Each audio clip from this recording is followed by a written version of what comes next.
दोस्तों मैं तव्हांजो मेज़बान ज़ाहिद राजपर असां जेको रोज़ानो प्रोग्राम हूंदो आहे सियासी कचहरी जेको मौज़ू हूंदो आहे अॼु जूं अॼोकियूं अख़बारूं छा थियूं लिखनि उन बाबति अॼु पाण बहस कंदासीं। पर उन सां असांजे बहस में जेको तज़ीम में असांजे सीनियर साहब तज़ीम नगार ऐं लतीफ़ पारखू मतिलबु मसरूर चंद जो बि असां गॾु आहे। असांखे भलीकार चवंदा मसरूर तव्हांखे असां पंहिंजे प्रोग्राम में भलीकार चऊं था ऐं प्रोग्राम शुरू करण अॻे हिकिड़ी तव्हांखे जेका गुज़ारिश कंदा आहियूं त हाल जेको इश्तिहार हले थो असांजो प्रोग्राम तव्हांखे वणे थो त लाइक कयो ऐं सब्सक्राइब कयो। जेका बसि भरिसां घंटी लॻल आहे उनखे दॿाइणु न विसारींदा। मसरूर साहिबु अॼु जूं अख़बारूं आहिनि रोज़ानी पंहिंजी अख़बार आहे 3 सेप्टेम्बर 2021 जुमे जो ॾींहुं आहे ऐं जेका लीड ख़बर आहे जी पंहिंजी अख़बार जी ॾाढी कराइती ख़बर नज़र अचे ऐं भंडार ऐं डिघीअ जे ज़मीन बिल्डर्स खे ॾेई माल कमाइणो आहे। सिंध सरकार मालिकी छो थी करे हाई कोर्ट सिंध सरकार खे जेका तंबीह कई आहे। सभिनी जा कारोबारी मफ़ाद आहिनि। तव्हां रुॻो पैदा सिंध में थिया आहियो। अमां जी तदफ़ीन परदे में थींदी। फॉरेस्ट सेक्रेटरी बदर जमील मेंद्रो खे बि छंड पटी अथई। उन सां गॾु जेका 3 कालम ख़बर लॻल आहे सिंध सरकार एतिराफ़ कयो आहे त बेटनि जो कुझु हिसो पोर्ट कासिम खे ॾिनो हो। वफ़ाक़ का सरगर्मी करे नथो सघे सिंध सरकार। माना हिननि पोर्ट कासिम खे जेके बेट आहिनि उहे बि ॾेई छॾिया। सभु वफ़ाक़ वालार कंदो थो वञे। इन अचे रोड बि असांजा जेको सिंध मां निकिरनि ज़मीन सिंधी वाला अचे ऐं जेको आहे टैक्स वफ़ाक़ ॻाल्हाए वरी बेटनि जो मसइलो आयो त बेटनि शहर हलनि। हाणे हाई कोर्ट त हुनखे सुठी तंबीह कई आहे पर सिंध सरकार छा थी करे पई आख़िरकार? साईं हाणे इहो आलम आश्कार ॻाल्हि आहे। लतीफ़ सरकार हिकिड़ो शेर चयो आहे सुरसोणीअ में त जंग जरके वात में सिसीअ खे सेसार लखें चुटियस लुणियूं थेलियूं थरनियूं धार मिड़िया मछ हज़ार भांगा थींदी सुणी। सो सिंध सां माटे जी मां वारो सलूक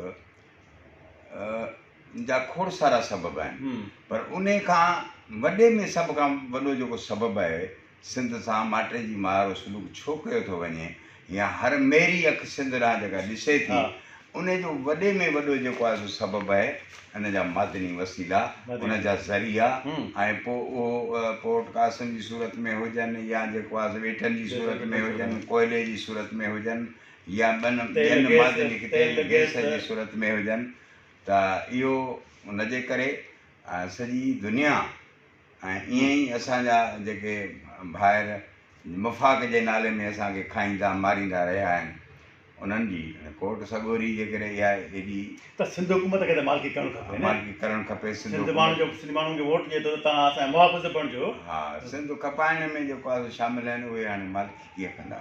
असुल सच इहो आहे। रोज़ाने कावश जेको आहे सो जी लीड ख़बर आहे त 5 शहर में ॿीहर भेड़ कश्मीर लाइ आवाज़ु बुलंद करे सघूं था। अफ़गानिस्तान में तरक़ी जो दारोमदार चीन ते आहे। तालिबान जी नई हुकूमत क़याम जो अॼु ऐलान थियण जो इम्कान मुशावरत मुकमल जुमे नमाज़ बैदि सदारती महल में तक़रीब थींदी। किथां अफ़गानिस्तान जो सूरत खे ॾिसो से अफ़गान सूरत हाल खे अञा मां जीअं जो तीअं ॾिसां थो। जीअं पहिरीं हुकूमत हुई या पहिरियां तालिबान जी जेका हुकूमत वई ऐं उन खां पोइ जेका बेड़ शुरू थी तालिबान जी पोइ इहो जेको ॾेखारियो वियो स्क्रीन ते त अफ़गान जेके आहिनि तालिबान उन्हनि सर्वाइव कयो आहे। उन्हनि हा जंग खटे वरिती आहे अफ़गान ते क़ाबिज़ थिया आहिनि। बहरहाल इहो अफ़गानिस्तान जो मसइलो अञा मां जीअं जो तीअं ॾिसां थो। जेकॾहिं का लूली लंगड़ी हुकूमत ठहे थी ऐं यकीनन उहा ठाहींदा पोइ वरी उन्हनि सां मसइला हूंदा। चीन वारो कीअं जीअं ईरान वारो आहे न हुकूमती ढांचो ईअं अफ़गानिस्तान में माण्हू चाहींदा सुप्रीम लीडर हुजे सदर ऐं वज़ीर हुजनि। इहो अॻे तालिबान खां बहितर आहे पर इहो कंहिं बि क़िस्म जे लाइ जेको आहे हिन दौर में जेको आहे सो अहिड़ी हुकूमत बि कम जी न हूंदी। हा उहा जेको आहे सो थियोक्रेसी जे ज़रिए जेको आणणु चाहिनि था ऐं थियोक्रेसी असां सम्झूं था जेका मज़हबी रियासत खे थियोक्रेसी चइबो आहे। हिन जे करे उहा जेको हिन दौर में किथे बि जेको आहे सो लाॻापिजी न थी सघे। इन करे जेको आहे सो मज़हब ऐं सियासत खे जुदा करे जेको ॾिसंदो उहो अॻिते हलंदो। जेको न ॾिसंदो उहो ज़वाल पज़ीर थींदो। ऐं ॿी रोज़ाना कावश में 3 कालम ख़बर लॻल आहे। ॾाढी अफ़सोसनाक ख़बर आहे ॾुखाइती ख़बर आहे त बुज़ुर्ग क़ौम परस्त अॻवान ऐं मज़लूम क़ौमुनि जो सगारो आवाज़ सरदार अताउल्ला मेगल लाॾाणो करे बलोचिस्तान जो पहिरियों वॾो वज़ीर सीनियर सियासतदान सरदार अताउल्ला मेगल घणे वक़्त खां बीमार हो ऐं ॿी ख़बर में आहे त अताउल्ला मेंगल 25 सालनि जी उमिरि में पंहिंजे क़बीले सरदार थियो ऐं घोष बख़्श बिज़ंजो खे सियासत में आंदो ऐं चूंड मुहिम बि हलाई। पर ॿी ख़बर हुन में आहे त अताउल्ला मेंगल वञूट ख़िलाफ़ु सरगर्म रहियो, वॾो वज़ीर थियणु शर्त बलूचिस्तान में धारियुनि जा डोमिसाइल रद्द करे नौकरियूं ख़तमु कयूं। साईं अताउल्ला साहिबु असांजो बुज़ुर्ग रहनुमा हो ऐं हुनखे सभु तस्लीम कंदा हुआसीं। असां कम्युनिस्टनि लाइ बि मोतबर हो ऐं क़ौम परस्तनि लाइ बि मोतबर हो। बिल्कुलु। ऐं जीअं असांजे मुमताज़ अली भुट्टो साहिबु हिते क़ौमी सियासत में बि रहियो, जमहूरी तरीक़े सां हुकूमत में बि वियो, अहिड़े नमूने सां अताउल्ला मेंगल बि हुकूमत में वियो ऐं वॾो वज़ीर थियो। सही। पर अताउल्ला मेंगल कॾहिं बि कंहिं मसइले ते, क़ौमी मसइले ते का सौदेबाज़ी न कई। इहो उनजी प्लस पॉइंट हुई ऐं हू असां सभिनी जो लीडर हो, जेके हक़ीक़ी कारकुन सभिनी लाइ एतिराम असांजो लीडर हो।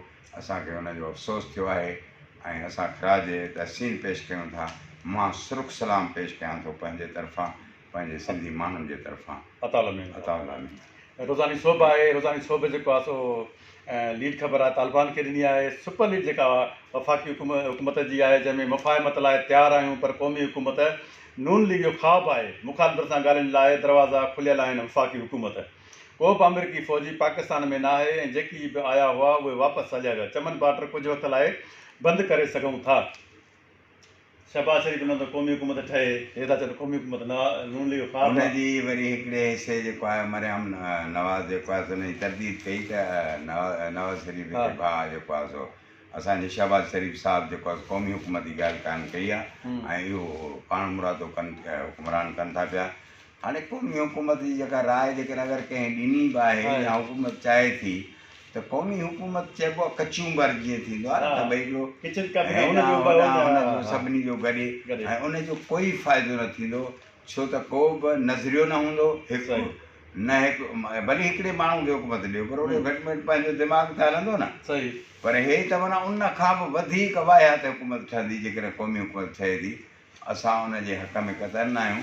उहो पोइ वरी मार्शल मोचड़े सां क़बूल कई आहे, ॾिठी आहे, पर उहो माना जेकॾहिं उन खां बहितर आहे त कंहिं हिकिड़े माण्हूअ खे बि हुकूमत मिले त उहा हुकूमत हिन खां बहितर हूंदी क़ौमी हुकूमत खां। मां मुतालबो नथो कयां त कंहिं हिकु माण्हू खे ॾियो, इहो मथां को सुभाणे सम्झे त हा बिल्कुलु असां ॻाल्हि कई आहे त भई इहा उन खां बि ख़राबु आहे।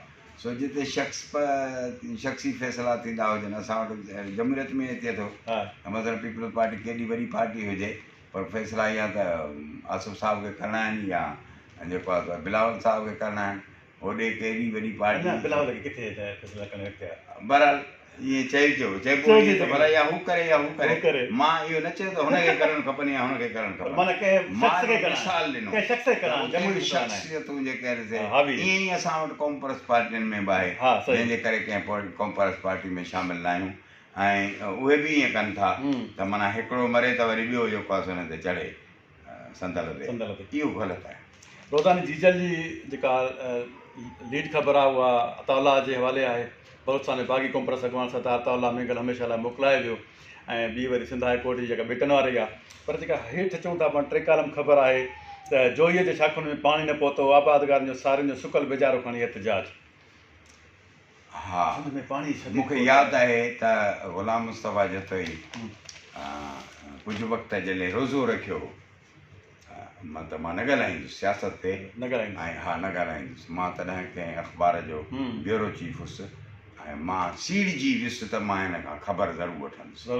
ऐं पोइ सच करे पुछो त मूंखे चई त तूं मां तोखे सुञाणां थो ऐं मां सियासी गुफ़्तगू न कंदुसि, वेह पकोड़ा खाऊं, चांहि गॾिजी था पियूं, बाक़ी ॻाल्हाइबो न। पोइ ॿ ॻाल्हियूं ॿ ख़बरूं मूं हुन खां वरितियूं।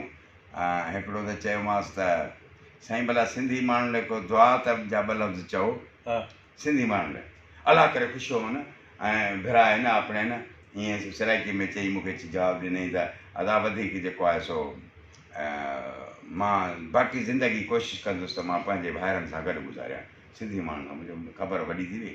ॿियो इहो चई त जॾहिं न ॻाल्हाईं पर जॾहिं मां पाणी जो मसइलो खयों त विकालाबाग डैम थो ठहे ऐं उन ते यकदमि उभामी पियो त इहो त असांजो ज़िंदगी मौत जो मसइलो आहे, सियासी मसइलो न आहे। इहो असांजे ज़िंदगी मौत जो मसइलो आहे। मुंहिंजो मार पियो पोइ तव्हां हुन ते आवाज़ु उथारियो चई असां त कोन उथारे सघंदासीं, तव्हां सभु गॾिजो साह पी उथी पओ ऐं साह पिन ॾांहुं इशारो कंदे क़ौम परस्तनि ॾांहुं इशारो कंदे चवंदा उन लाइ सभिनी खे उथणु खपे ऐं असांजो बि नुक़सानु आहे, असां हुनखे ज़िंदगी मौत जो मसइलो सो पाणी ज़िंदगी मौत जो मसइलो आहे। सो केर बि हुजे ऐं उन खां सवाइ जेको आहे सो पाणी खां सवाइ त असां हली न को असांजी ज़रात हली सघंदी, न को सिंध हली सघंदी, न को वफ़ाक़त। रोज़ानी इबरत आहे, इबरत जेका लीड ख़बर आहे वफ़ाक़ी हुकूमत जे हवाले कई, जिते पाण ॻाल्हि ॿोल करे चुका आहियूं ऐं उनखां अॻु में जेका हिकिड़ी पाण ख़बर आहे वरी ॿी अफ़सोसनाक ख़बर जेका असांखे साम्हूं अचे थी, नामिया रोदी गुलाम हुसैन अंग्रेज़ कोरोना सबबु फ़ौत सिंध सोगवार ऐं उदास अंग्रेज़ खे 21 अगस्त ते साह जी तकलीफ़ सबबु सिविल अस्पताल कराची दाख़िल कयो वियो। असांजा अदीब, असांजा शाइर, असांजा सिंध जी माना ऐं कुझु शऊर ईअं तड़पी तड़पी थो थी वञे, केरु परखोर लहण लाइ तयारु न आहे। हाणे इन सिलसिले में वॾो अफ़सोस ऐं मतिलबु त अंग्रेज़ साहब जे लाॾाणे ते ॾुखु थियो आहे, तकलीफ़ थी आहे, पर हिकिड़ी ॻाल्हि ज़ाहिद साहब मां चवंदो आहियां ऐं मां पंहिंजे लाइ बि उहा लिखी ऐं ॿियनि लाइ बि ईअं चवंदो आहियां त असांजा जेके अदीब आहिनि, शाइर आहिनि या ॿियो असांजो क़ौमी वरिसो आहे, हुकुमराननि जो त फ़र्ज़ु आहे त उन्हनि जी कनि, पर मसइलो आहे त असांजो उन्हनि खां मुतालबो कयो त असां बि उन्हनि लाइ कुझु करे सघूं था। असांजूं सियासी पार्टियूं छा थियूं कनि त भई जेकॾहिं क़ौमी माण्हू को अहिड़ो आहे, को अदीब आहे, को शाइर आहे, त क़ौमी पार्टियूं, सियासी पार्टियूं जेके इक़्तिदारी पार्टियूं आहिनि या न हुजनि ॿाहिरि वेठियूं आहिनि, सियासी पार्टियुनि खे किरदारु अदा करणु खपे। पहिरियां उन्हनि जो फ़र्ज़ु आहे ऐं पोइ जेको आहे असां वेठा दुआऊं घुरूं ऐं मिनतूं कयूं त बाबा जेको सरकार मदद करे। मां सम्झां थो सरकार करे न करे उहो त असांजी दुश्मन आहे, छो अहिड़नि किरदारनि जी जेको मदद कंदी जेका सरकार जे ख़िलाफ़ु आहिनि। सो इन करे इन जो असांखे पाण खे करणु खपे, सियासी पार्टियुनि खे करणु खपे ऐं जिन सां उहे लाॻापियल आहिनि सिंधी अदबी संगत खे करणु खपे। हा, ऐं उनखे करणु खपे वरी वरी जेके असांजा अदीब आहिनि, शाइर आहिनि, सिंधी अदबी संगत हीअं रुॻो छा चइजे हुन ते, छा ॻाल्हाइजे, तव्हां बि रहिया आहियो। बहरहाल मां उन मां मुतमइन न आहियां, इन करे उन सां बि न आहियां। महिरबानी मसरूर चांडी साहिबु, असांजे प्रोग्राम जो वक़्तु ख़तमु थियो।